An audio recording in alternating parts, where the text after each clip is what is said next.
اعوذ باللہ من الشیطان الرجیم بسم اللہ الرحمن الرحیم ہے رسول پاک صلی اللہ تعالی علیہ وسلم کی حیات کے متعلق ظاہر سی بات ہے تم جب یہ عقیدہ رکھ لو گے کہ وہ عام بشر نہیں ہیں تب اس ایکسپشن سے بہت سارے عقیدے آپ کے نکلیں گے۔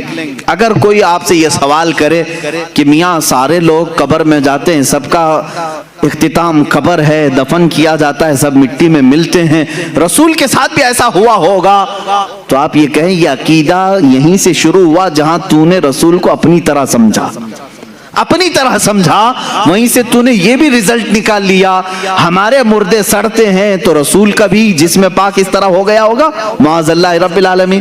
تم یہاں سے عقیدہ بدل لو، رسول ہماری طرح نہیں تھے، آگے کی ساری منزلیں محبتوں میں تمہاری شمار ہوں گی، ساری عظمتوں کے تم قائل ہو جاؤ گے۔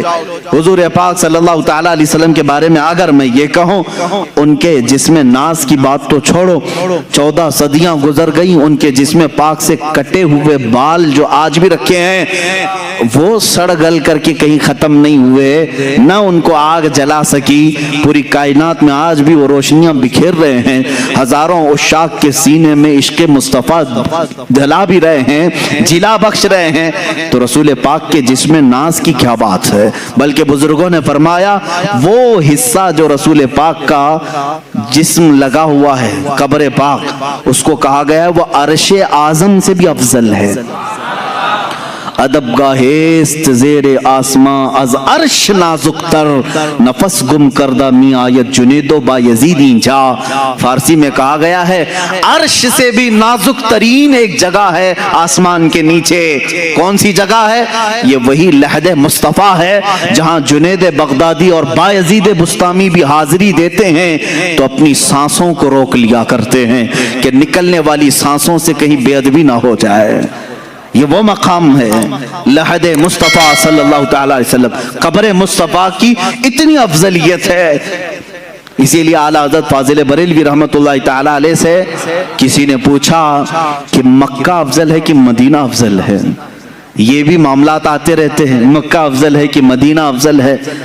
تو اعلیٰ حضرت رضی اللہ تعالیٰ عنہ نے اس کے جواب میں یوں فرمایا طیبہ نہ صحیح افضل مکہ ہی بڑا زاہد، طیبہ نہ صحیح افضل مکہ ہی بڑا زاہد، ہم عشق کے بندے ہیں کیوں بات بڑائی ہے، سنتے ہیں کہ محشر میں صرف ان کی رسائی ہے، گر ان کی رسائی ہے لو جب تو بنائی ہے۔ میرے عزیزو آپ نے یہ فرمایا جو لحد پاک رسول پاک کے جسم سے لگی ہوئی ہے وہ خانہ کعبہ سے بھی افضل ہے۔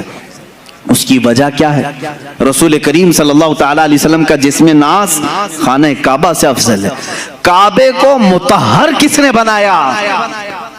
کعبے کو اس عظمت والا، یعنی وہ تو بتوں میں گھر گیا تھا کعبہ، کعبے کے اندر کئی 100 بت رکھ دیے گئے تھے، اس کعبے کو طہارت کس نے بخشی؟ مصطفیٰ کریم صلی اللہ تعالی علیہ وسلم۔ کعبے کے ارد گرد اس وقت لوگ ننگا طواف کرتے تھے کپڑے اتار کر کے، میرے آقا صلی اللہ تعالی علیہ وسلم نے طواف کرنے والوں کے آداب بتائے۔ عزیزان گرامی تم اگر یہاں بیٹھ کر کے فیصلہ کرو گے کون افضل ہے کون نہیں افضل ہے، یہ تمہارے بس کی بات نہیں، خود کعبے سے ہی پوچھو۔ امام اہل سنت فاضل بریلوی رحمت اللہ علیہ نے فرمایا غور سے سن تو رضا کعبے سے آتی ہے صدا، میری آنکھوں سے میرے پیارے کا روزہ دیکھو، حاجیو آؤ شہنشاہ کا روزہ دیکھو، کعبہ تو دیکھ چکے کعبے کا کعبہ دیکھو۔ عزیزان گرامی وقار حضور اکرم صلی اللہ تعالی علیہ وسلم کی حیات طیبہ ایک ہاٹ ٹاپک ہے ان لوگوں کے لیے جن کے لیے یہ گرم لگتا ہے، ورنہ سنیوں کے لیے بڑی حوصلہ افزا ٹاپک ہے۔ جب جب ہم اپنے نبی کی حیات کی بات کرتے ہیں تو کئی امیدیں پھر سے جاگ جاتی ہیں۔ میاں چھوڑو ہم ٹینشن میں تھے کون آئے گا کون نہیں آئے گا، مولانا نے کہہ دیا ہے رسول پاک اب بھی ہیں آئیں گے۔ جب ظاہر سی بات ہے امت میں ہم یہ بات کہیں گے تمہارے رسول اب بھی ہیں تو امت کا حوصلہ نہیں بڑھے گا۔ حضور پاک صلی اللہ تعالی علیہ وسلم سے آس و یاس امت کی اور بڑھ جائے گی۔ اب ظاہر سی بات ہے یہ تو باتیں ہوئی، دلیلوں کی روشنی میں تو ہمیں کہنا ہوگا۔ رسول کریم صلی اللہ تعالی علیہ وسلم اپنی قبر انور میں زندہ ہیں، یا بعض لوگوں کے قول کے مطابق مر کر مٹی میں مل گئے. ہاں یہ کتابوں میں لکھا ہوا ہے، اس لیے مجھے کہنا پڑ رہا ہے. عزیزان گرامی وقار، ہمارا عقیدہ تو وہی ہے جو بریلی کے تاجدار نے اپنے ایک شعر میں ہمیں یوں بتایا: یا رسول اللہ تو زندہ ہے واللہ، تو زندہ ہے واللہ، میری چشم عالم سے چھپ جانے والے، چمک تجھ سے پاتے ہیں سب پانے والے، میرا دل بھی چمکا دے چمکانے والے. ہم تو اپنے رسول کو اپنی قبر اطہر میں زندہ مانتے ہیں. حیات النبی کا یہ عقیدہ ہر سنی کا ہے. حضور پاک صلی اللہ تعالیٰ علیہ وسلم اپنی حیات پاک میں ہیں. اب وہ کیسی زندگی ہے یہ ڈسکس امت کے لیے نہیں ہے. حضور کی وفات کے بعد جو زندگی ہے وہ کیسی ہے، بلکہ میں کہتا ہوں جو دنیا میں تھی اس سے کئی درجے افضل زندگی ہے. تم یہ کہتے ہو کہ ایسے ہی زندہ ہیں جیسے تم زندہ ہو، نہیں میاں، اس سے کئی درجے افضل زندہ ہیں. جب قرآن کہتا ہے شہیدوں کے بارے میں کہ تو ان کو مردہ نہ کہو، کیا قرآن میں نہیں ہے آیت؟ اللہ کی راہ میں جو مارے جائیں انہیں مردہ نہ کہو. دوسری جگہ ہے مردہ تصور بھی مت کرو، سوچو بھی مت. اللہ فرماتا ہے وہ زندہ ہیں اور انہیں اللہ کی طرف سے رزق بھی ملتا ہے. اب مجھے یہ بتائیں جو زندہ ہے اور رزق بھی مل رہا ہے، اللہ سے کیوں نہیں پوچھتے کہ مولا وہ کون سا رزق تو انہیں دے رہا ہے، وہ کیا کھا رہے ہیں پی رہے ہیں؟ میرے عزیزو، جب تم مرو گے تبھی پتہ چلے گا. جس کو یہ ٹینشن ہے کہ وہ کیسے زندہ ہیں، لیکن قرآن نے یہ کہا کہ وہ زندہ ہیں تو ہمارا عقیدہ ہے کہ وہ اللہ نے ان کو جیسی زندگی دی ویسے زندہ ہے. بلکہ اب احادیث کی روشنی میں بھی میں آؤں گا رسول پاک صلی اللہ تعالیٰ علیہ وسلم کی حیات طیبہ کو ثابت کرنے کے لیے. رسول اپنی روح اور جسم کے ساتھ ہیں. ایک بار جو روح نکالنی ہے وہ اللہ کے وعدے کے مطابق نکال لی جاتی ہے. دوبارہ انبیاء کرام علیہ السلام کی زندگی پہلے سے افضل بنا دی جاتی ہے. ان کا جسم بھی صحیح سلامت رکھا جاتا ہے. جیسا جسم ان کا تھا اسی شان کے ساتھ قبر پاک میں ان کے جسم کی حفاظت کی جاتی، کیونکہ اللہ کے رسول نے خود فرمایا ان اللہ حرم علی الارض ان تاکل اجساد الانبیاء فنبی اللہ حی یرزق. اللہ نے بے شک زمین پر حرام کر دیا ہے وہ نبیوں کے جسموں کو کھا نہیں سکتی. نبیوں کے جسموں کو کھانا زمین پر اللہ نے حرام کر دیا. اللہ کے نبی زندہ ہوتے ہیں، انہیں رزق بھی دیا جاتا ہے. یہ حدیث پاک ہے. اب آئیں میں دلائل کی روشنی میں کہتا ہوں.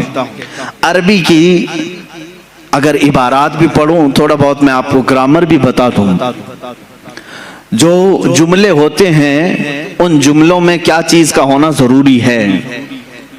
اب مثال کے طور پر میں کہوں زید عالم ہے، زید عالم ہے، اس کا مطلب کیا ہے؟ پریزنٹ میں بول رہا ہوں میں یا کہ پاسٹ میں بول رہا ہوں؟ پریزنٹ میں نا، عام بندہ سمجھ رہا ہے. پریزنٹ بات کر رہا ہوں، حال کی بات کر رہا ہوں. زید عالم ہے اس کا مطلب ہے ابھی ہے، زید عالم ہے. اسی قاعدے اور گرامر کے حساب سے آگے چلتے ہیں. جب لفظ ہے آتا ہے تو وہ پریزنٹ کو پیش کرتا ہے، حال کو پیش کرتا ہے. اب آؤ میرے عزیزو، اس پر تو پورا اسلام کھڑا ہے. تمہارا کلمہ کیا ہے؟ لا الہ الا اللہ محمد رسول اللہ. کلمہ ہر مسجد میں ملے گا، ہر جگہ تمہیں ملے گا، ترجمے کے ساتھ بھی ملے گا. لا الہ الا اللہ کا ترجمہ کیا ہے؟ کوئی معبود نہیں اللہ کے سوا. یہ ایک ہو گیا، ہم نے نفی کر دی. دوسرا ورڈ آتا ہے محمد رسول اللہ ہے. یہ اب اس کو ہم ملا کے پڑھتے ہیں محمد رسول اللہ. محمد اللہ کے رسول. کیا کہہ رہے ہیں؟ محمد اللہ کے رسول. پاسٹ میں تھے کہا میں نے. آپ ترجمہ کبھی کلمے کا یوں کرتے ہو محمد اللہ کے رسول تھے؟ نہیں. ہمارا ہر بچہ ترجمہ یہی کرے گا محمد اللہ کے رسول ہے. یہ اس بات کی علامت ہے کہ رسول آج بھی زندہ ہیں. میرے عزیزو ہم مردہ رسول کو مانتے تو یہ کہتے وہ اپنے زمانے میں رسول تھے. جب کلمہ پڑھ رہے ہیں ہم اقرار کر رہے ہیں رسول ہیں, محمد اللہ کے رسول. کلمہ ہمارے نبی کی زندگی کی بڑی دلیل ہے, اور اگر رسول پاک کی حیات کا کوئی منکر ہے تو میں سمجھتا ہوں اس کا کلمہ ہی ادھورا ہے. وہ رسول پاک صلی اللہ تعالی علیہ وسلم کی رسالت کو پاسٹ میں مان رہا ہے, ابھی نہیں مان رہا ہے. محمد اللہ کے رسول ہیں, اس سے سمجھ میں آیا رسول ہیں کہ نہیں ابھی ہے. میرے عزیزو صحابہ نے بھی یہی کلمہ پڑھا, اولیاء نے بھی یہی پڑھا, تابعین نے بھی یہی پڑھا, ہم بھی یہی پڑھ رہے ہیں. اللہ کی ذات سے کروڑا یقین ہے کہ ہمارے بچے بھی یہی پڑھیں گے انشاءاللہ العزیز, ہماری نسلیں بھی یہی پڑھیں گے. آج بھی رسول زندہ ہیں, کل بھی زندہ تھے اور قیامت تک انشاءاللہ العزیز ہمارا یہ عقیدہ بھی زندہ رہے گا. رسول پاک صلی اللہ تعالی علیہ وسلم کی حیات طیبہ کو جنہوں نے ڈسکنیکٹ کیا ان کا نقصان کیا ہوا جانتے ہیں؟ جنہوں نے کہا رسول مر کر مٹی میں مل گئے, معاذ اللہ, ان کے ساتھ وہی ہوا جیسے بدتمیز اولاد کے ساتھ ہوتا ہے. باپ کو دفن کر کے آنے کے بعد اب تو کوئی نہیں ہے, باپ بھی نہیں ہے, باپ کو ہم خود ہی دفن کر کے آ گئے, اب ختم ہو گیا ہوگا. باپ کا وہ ڈر ختم ہو گیا, گھر سے چلا گیا, اولاد بگڑ گئی. کچھ اولاد کے ساتھ ایسا ہوتا ہے باپ کے جانے کے بعد وہ من مانی کرنے لگا. میرے عزیزو جس کا تصور یہ ہے رسول اب بھی زندہ ہے اور مجھے دیکھ رہے ہیں, اس کے دل میں ہمیشہ اپنے رسول کی عظمت برقرار رہتی ہے, ہمیشہ اپنے رسول کے بارے میں اس کے دل میں ایک ہیبت رہتی ہے. اللہ کے رسول ہیں. جب مدینہ طیبہ جاتے رہتے ہیں کیا سوچ کر جاتے ہیں لوگوں, وہاں جانے کے وقت قدم لڑکھڑانے لگتے ہیں, رسول اپنی قبر سے مجھے دیکھ رہے ہوں کہ میں کیا منہ لے کر کے رہوں. اور اگر کوئی یہ سوچ کر جاتا ہے نہیں وہ تو عام قبروں کی طرح مر کر ختم ہو گئے, میرے عزیزو پھر ان کے دلوں میں ادب بھی نہیں رہتا, مدینے جانے کا بھی کوئی تصور نہیں رہتا. لیکن دیکھا ہے ہم نے جنہوں نے رسول پاک کو اپنی قبر انور میں زندہ تسلیم کیا, ان کا ادب بھی اتنا بڑھ جاتا ہے. وہ وہاں سے گزرتے بھی ہیں, ان کی آنکھوں سے ٹپ ٹپ آنسوں کی جھڑی جاری رہتی ہے اور الفاظ نکل نہیں پاتے. کئی ایسے لوگ ہیں جو بے قرار ہو جاتے ہیں اس لیے کہ انہوں نے اپنے رسول کو زندہ تسلیم کیا. اور جنہوں نے حضور پاک صلی اللہ علیہ وسلم کی زندگی کا انکار کیا, اس کی ایک صاف مثال میں نے دیکھا مدینہ طیبہ میں جالیوں کے قریب ایک متوع. یہ متوع وہی ہیں جو سفید جبہ لال رومال پہن کر کے جو لوگوں کو گمراہ کرنے کے لیے جن کو رکھا گیا ہے, ہر ایک کو کاٹتے پھرتے رہتے ہیں. یہ پٹا ہی نہیں ہے ان کے اندر, مالک نے پٹا ڈالا نہیں ہے, آوارہ پھرتے رہتے ہیں, جو نظر آیا اس کو کاٹ دیتے ہیں. ہونا یہ چاہیے کہ جو گورنمنٹ انہیں پال رہی ہے پٹا ڈال کر کے رکھے, اس لیے کہ دنیا بھر سے لوگ آتے ہیں. روڈ پہ اس طرح کتوں کو چھوڑو گے تو ہر آنے جانے والوں کے لیے تکلیف بھی ہے. اب یہ وہی کرتے رہتے ہیں. ایک بار ہمارے سامنے کی بات ہے, پاکستانی حاجیوں کو یہ اس طرح سے ڈیبیٹ کر رہے ہیں, رسول کچھ دے نہیں سکتے, یہ نفع نقصان کسی چیز کے مالک نہیں. وہ کہہ رہا ہے نہیں میرا رسول دے گا. وہ پاکستانی بیچارہ بار بار کہہ رہا ہے. اس نے غصے میں آ کر کے جالیوں کے سامنے پیر یوں مارنا شروع کیا اور اپنی پیٹھ سے جالی گھسنے لگا. اگر کچھ کر سکتے تو دیکھو مجھے کچھ ہوا کیا, وہ دکھا رہا ہے. میرے عزیزو جن لوگوں کا عقیدہ یہ ختم ہوا نا, رسول ختم ہو گئے, وہ اسی طرح کی حرکتوں پہ آتے ہیں. اور میں سمجھتا ہوں اس سے لاکھ درجے افضل وہ بوڑھا پاکستانی تھا جو اگرچہ عالم نہیں تھا لیکن رسول پاک کی بارگاہ میں اتنے ادب سے کھڑا تھا کہ اس کی آنکھیں آنسوؤں سے بھری ہوئی تھی, ادب سے کھڑا ہوا تھا.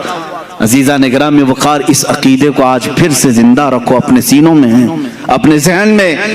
ہمارے نبی کو ہم نے مردہ تصور نہیں کیا, کلمہ پڑھا بھی ہے تو زندہ رسول کا کلمہ پڑھا ہے. محمد صلی اللہ علیہ وسلم اللہ کے رسول ہیں, ہم یہی کہتے ہیں. ویڈیو کو لائک کر کے شیئر ضرور کر دینا.